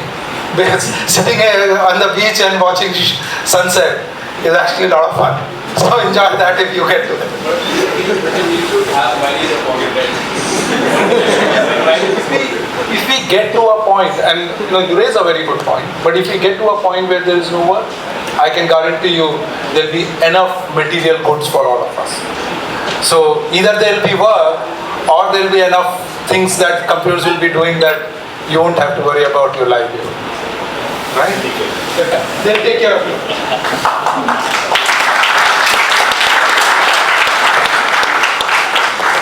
Dr. Sir, my question is, you just talked about artificial system intelligence, that it is around from the 1960s. What I'm asking is, what will be the next breakthrough? And I do know something about it. See, if you look at the generation, our progress, what could be the next product that everybody requires?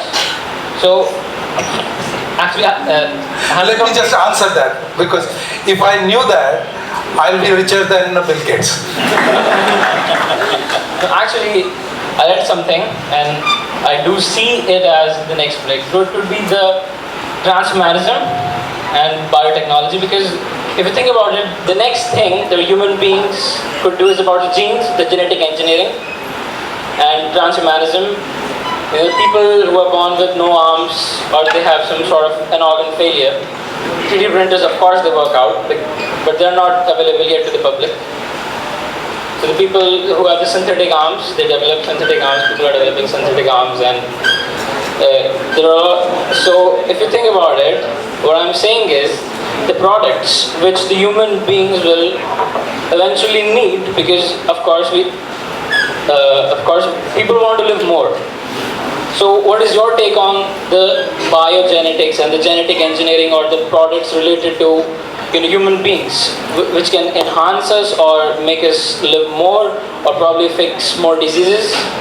And I read that in an article, approximately it will take around 40 years more for this biotechnology thing to kick in, and for everybody, for the people to have almost no diseases, or have not to suffer with being armless or having some sort of problem physically. So what is your take on that?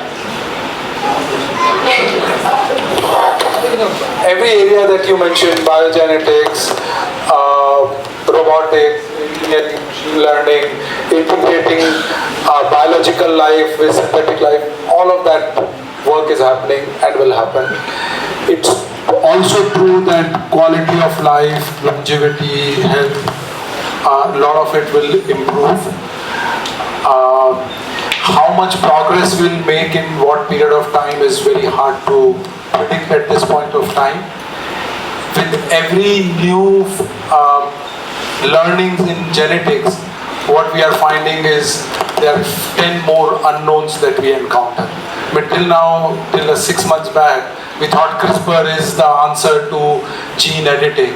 Now what we are finding is with CRISPR, with every CRISPR, we introduce around 400 SNPs. SNP is single nucleotide, so there are 400 other changes that happen in DNA which we don't know about, so this whole field, that life itself is so complex, and we are still scratching the surface. It's very hard to predict what the new breakthrough will be, where the new products might be. What is true is that work is happening and will continue to make progress, and some of the progress looks fairly clear, and it will happen, which includes that increase in longevity, better quality of life, better disease management. Will we ever become disease free? Who knows? But will we be able to take care of patients better? Answer is yes. And keep in mind, I'm not a doctor, so I'm just speaking this based on my understanding of the space and all the learning that I've had.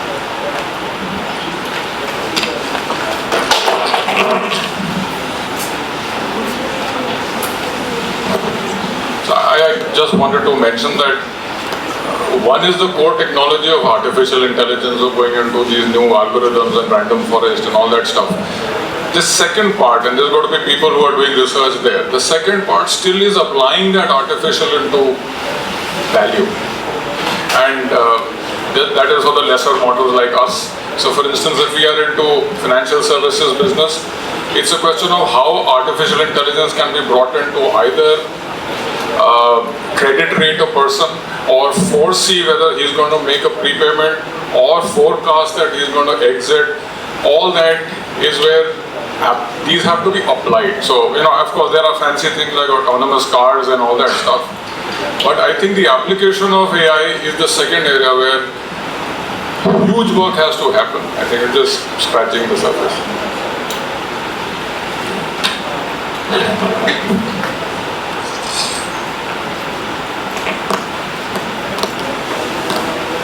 Sir, a new branch has been introduced in our college, which goes by the title IT and Social Sciences.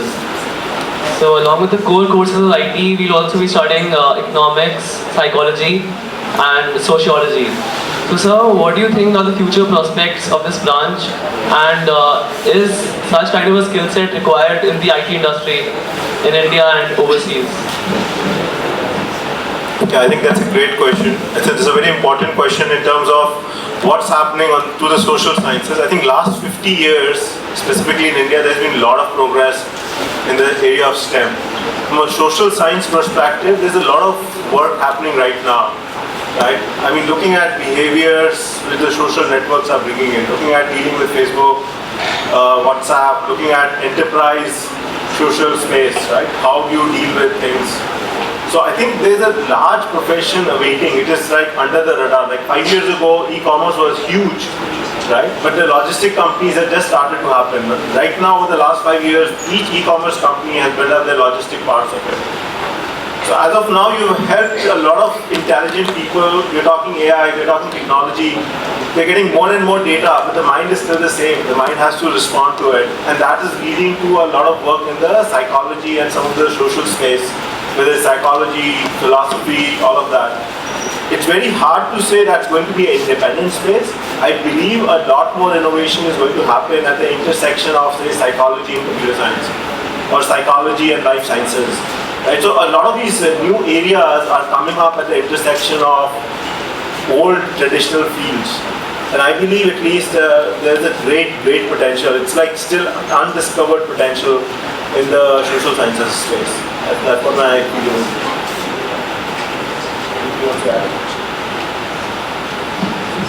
See, essentially, if you look back in like 50, 60 years and see what has happened, till 15 years back, technology and IT was mostly about research and in the corporate IT. If you asked a person on the street, and go back to maybe even 2000, and ask them about computers and technology, how they use, actually there's not that much of use in their day-to-day life. In last 15 years, with the advent of internet and mobile and social networks, technology has seeped into the human consciousness and human life in general. I don't think there was that much research that was done on the impact of social networks on humanity, on people, their behavior, or how people respond and how the networks respond. Till now. Now the industry and the academia is getting to a point where we need to study these interfaces between technology, human and social sciences better. And this one course that you're talking about, I think it allows students to explore the frontiers of this intersection. It's a great place to be because now we have to actually understand better what's happening to the society and how you can make computers and technology more effective than what it is when we just kind of, the internet and social media and everything exploded and people took to it without us fully understanding what it is. Right? So it's a great place to be. I think it's a great course to study, and this will also allow students to make significant contributions to the usage of technology. Just one thing I want to add here, you guys, in the first 4 years, I think just imagine that you will only get to know few things. I think you don't really get to know many things. And I think just imagine IT and studying computer science or electronics, you will get exposed to a lot of things. But for getting to know real things about them, I think you really need to study hard. So I think ITSS or IT, my take there is that I think you're getting right now exposed. So don't worry about branches and your interest. Of course, it will give you exposure on that. But essentially, focus on acquiring basic skills. Those are very, very fundamental and important, and you can apply them anywhere. I think that should be my take there, that in the first 4 years, you should try and acquire as many possible fundamental basic skills.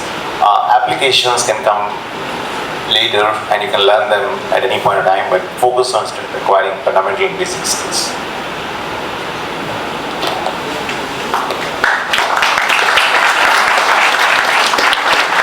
So you spoke about Digital India, and it's a great project by the government. As a student of IT, what can I do to contribute in this project?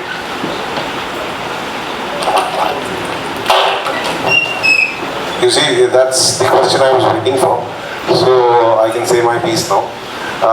First of all, you have to understand that a great deal of digital India actually rests on something called this horrid animal called IoT. So it's IoT is the Internet of Things. Internet is known, what things one doesn't know. So IoT is an animal that everybody talks about and nobody has actually seen up close. It is up to you, the future technologists, to actually understand IoT and its application in the context of India. Okay, the needs of India in all spheres of what we envisage to be IoT are going to be different and unique in themselves. They will not be the same as any other country, whether developing or developed. So it is for you to use your ingenuity and innovative abilities to define IoT and therefore define the IoT for India and therefore define it for and design it for the Digital India initiatives. Right? So a lot of it depends on how you shape up and how you understand this animal. Right. Specific things that you can try to address are, for example, on the application side, of course, how things like data analytics and machine intelligence can be used in understanding and acting on IoT data. So that's directly from the application intelligence side. But also think of the platform side, the actual hardware and the firmware that resides on it. Because an IoT node will have many challenges in terms of communication, power consumption, etc., which will be unique to our environmental and climatic conditions. So even a large company like mine does not have answers to most of these, at least in the context of India. I mean, they might work in Korea, but definitely not here. So we look forward to inputs and innovations from you and students like yourselves in the coming future, in the coming years. But is that a satisfactory answer, or do you need more detail? What I'm basically trying to say is, as an industry professional, I don't know what IoT in Digital India is going to look like. So it is incumbent on you to use your innovation to define it for me, so that I can get some business.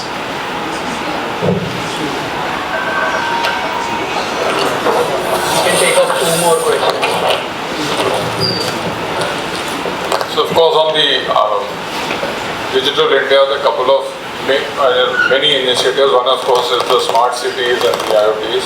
I think you could actually start reading up about the India stack that everyone is working on, which actually is looking at how we can have one central place for identification of people, verification, authentication, down to a stack which is the DigiLocker, where the vision is that if everyone could actually put all the documents there, and you would have heard of things like blockchain and stuff, which is supposed to be authenticating documentation, but actually if we had a central DigiLocker and documents could be put in there, just imagine how easy business would be to do in India. So the areas that are open are how do we get people to adopt it faster than today, and of course once that comes into place, how can we exploit it for benefit of people? And then I think there's lots to do there.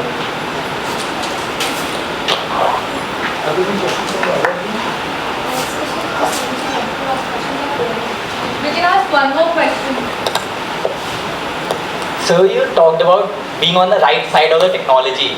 So is there any way we can judge prematurely if we are on the right side? And even if we develop the right technology, there may be other issues surrounding it, such as ethical issues with coming up technology like gene editing and autonomous driving. So how do we deal with those issues, apart from these technological challenges?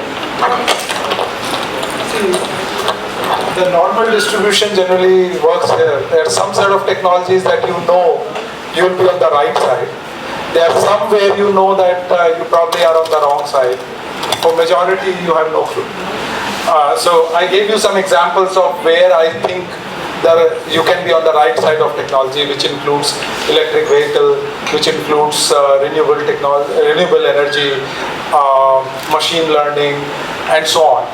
There are some technologies you can, I can tell you there is a high likelihood to be on the wrong side, which includes thermal power or dirty power and all kinds of dirty powers. If you look at the desktop era in general, or use mainframes or use COBOL, so those are on the wrong side of technology, and you can draw a long list. Now one can be wrong in this also. But so you'll have to make a judgment of what's looking like a technology that's on the uptrend and that will see wider adoption, and one which is on the way. That's one. Now the second part, which is ethical, I am not sure what is ethical and unethical about technology here. Gene editing, I'll have my different view, you'll have your own different views. So you have to decide if what you are going to work on is ethical from your frame of view, and if it is not ethical from your perspective, then working in that area is probably not going to make you happy and satisfied, so you shouldn't do it. Yeah, exactly. So that being said, personally I don't see anything wrong about gene editing. There are a lot of diseases that will get cured. There are a lot of sick people who will get healthy life because of all the advances that are being made in that space. Not sure how that can be unethical. Okay.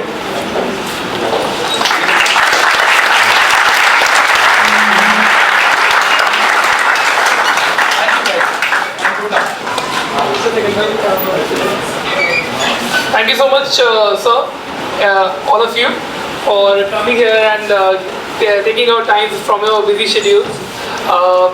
Just as a token from our side, we have a little something for you guys. Hemant sir, can you please come and present the mementos to the esteemed speakers?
Everyone make a break for the lunch.